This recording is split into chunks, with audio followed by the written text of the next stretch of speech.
A chef is a highly trained and skilled professional cook who is proficient in all aspects of food preparation of a particular cuisine. The word chef is derived from the term chef.Cuisine, the director or head of a kitchen. Chefs can receive both formal training from an institution as well as through apprenticeship with an experienced chef. There are different terms that use the word chef in the titles and deal with specific areas of food preparation, such as the sous-chef, who acts as the second in command in a kitchen, or the chef-de-partie, who handles a specific area of production. The brigade system is a system of hierarchy found in restaurants and hotels employing extensive staff, many of which use the word chef in the titles.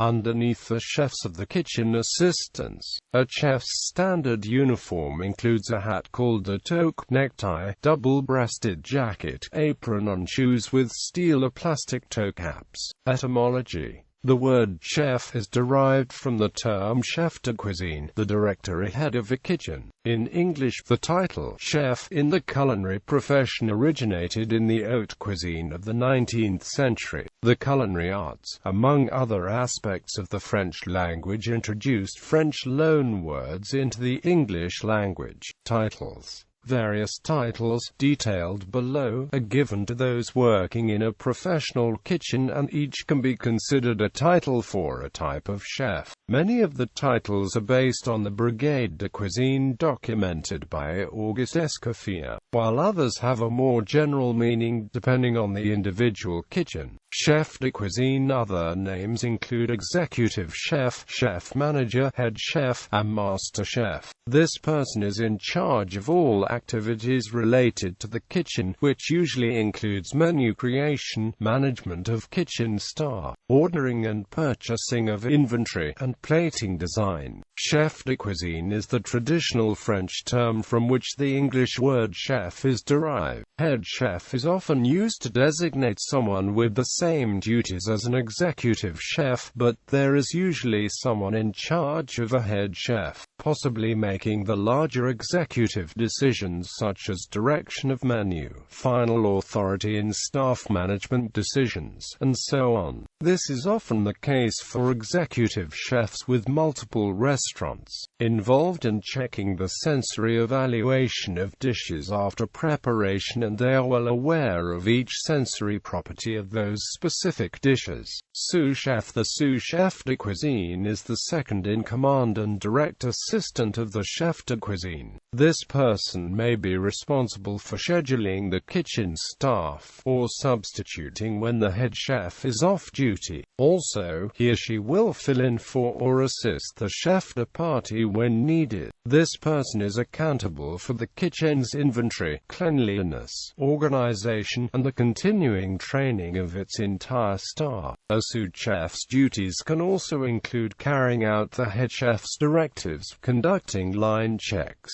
and overseeing the timely rotation of all food products. Smaller operations may not have a sous-chef, while larger operations may have more than one. The sous-chef is also responsible when the executive chef is absent. Chef-de-partie. A chef-de-partie, also known as a station chef or line cook, is in charge of a particular area of production. In large kitchens, each chef-de-partie might have several cooks or assistants. In most kitchens, however, the chef-de-partie is the only worker in that department. Line cooks are often divided into a hierarchy of their own, starting with first cook, then second cook, and so on as needed. Commis. Range chef. A commis is a basic chef in larger kitchens who works under a chef-de-partie to learn the station's or range's responsibilities and operation. This may be a chef who has recently completed formal culinary training or is still undergoing training.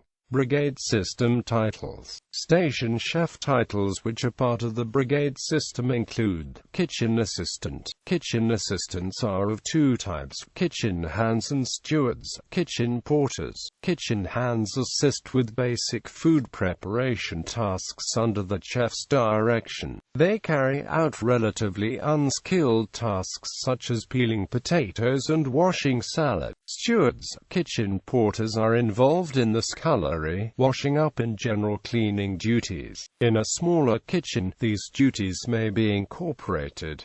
A communard is in charge of preparing the meal for the staff during a shift. This meal is often referred to as the staff or family meal. The esculary, or the more modern plong, a dishwasher, is the keeper of dishes, having charge of dishes and keeping the kitchen clean. A common humorous title for this role in some modern kitchens is chef.De plong, or head dishwasher.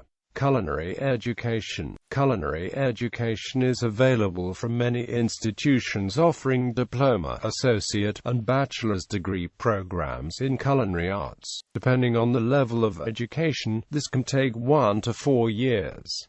An internship is often part of the curriculum. Regardless of the education received, most professional kitchens follow the apprenticeship system, and most new cooks will start at a lower-level second or first cook position and work their way up. The training period for a chef is generally 4 years as an apprentice. A newly qualified chef is advanced to more commonly a talk chef, consisting of first-year commerce, second-year commerce, and so on. The rate of pay is usually in accordance with the chefs. Like all other chefs except the executive chef, trainees are placed in sections of the kitchen or in tray sections, under the guidance of a demi-chef de partie and are given relatively basic tasks.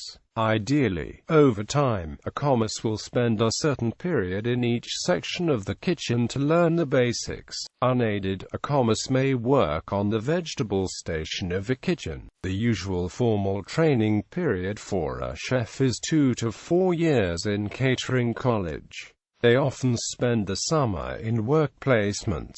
In some cases this is modified to day-released courses. A chef will work full-time in a kitchen as an apprentice and then would have allocated days off to attend catering college. These courses can last between 1 and 3 years. Uniform. The standard uniform for a chef includes a hat called the toque, necktie, double-breasted jacket, apron and shoes with steel or plastic toe caps. A chef's hat was originally designed as a tall rippled hat called a bouffant, or more commonly a toque. The bouffant had 101 ripples that represent the 101 ways that the chef could prepare eggs. The modern chef's hat is tall to allow for the circulation of air above the head and also provides an outlet for heat. The hat helps to prevent sweat from dripping down the face and hair shedding on food. Neckties were originally worn to allow for the mopping of sweat from the face, but as this is now against health regulations, they are largely decorative. The chef's necktie was originally worn on the inside of the jacket to stop sweat running from the face and neck down the body. The jacket is usually white to show off the chef's cleanliness and repel heat, and is double-breasted to prevent serious injuries from burns and scalds. The double breast also serves to conceal stains on the jacket, as one side can be rebuttoned over the other, which is common practice. An apron is worn to just below knee length, also to assist in the prevention of burns because of spillage. If hot liquid is spilled onto it, the apron can be quickly removed to minimize burns and scalds. Shoes and clogs are hard-wearing and with a steel top cap to prevent injury from falling objects or knives. According to some hygiene regulations, jewelry is not allowed apart from wedding bands and religious jewelry. If wound dressings are required, they should be blue, an unusual color for foodstuffs, so that they are noticeable if they fall into food. Facial hair and longer hair are often required to be netted or trimmed for food safety. Bandages on the hands are usually covered with nylon gloves. Latex is not typically used for food preparation due to latex allergy.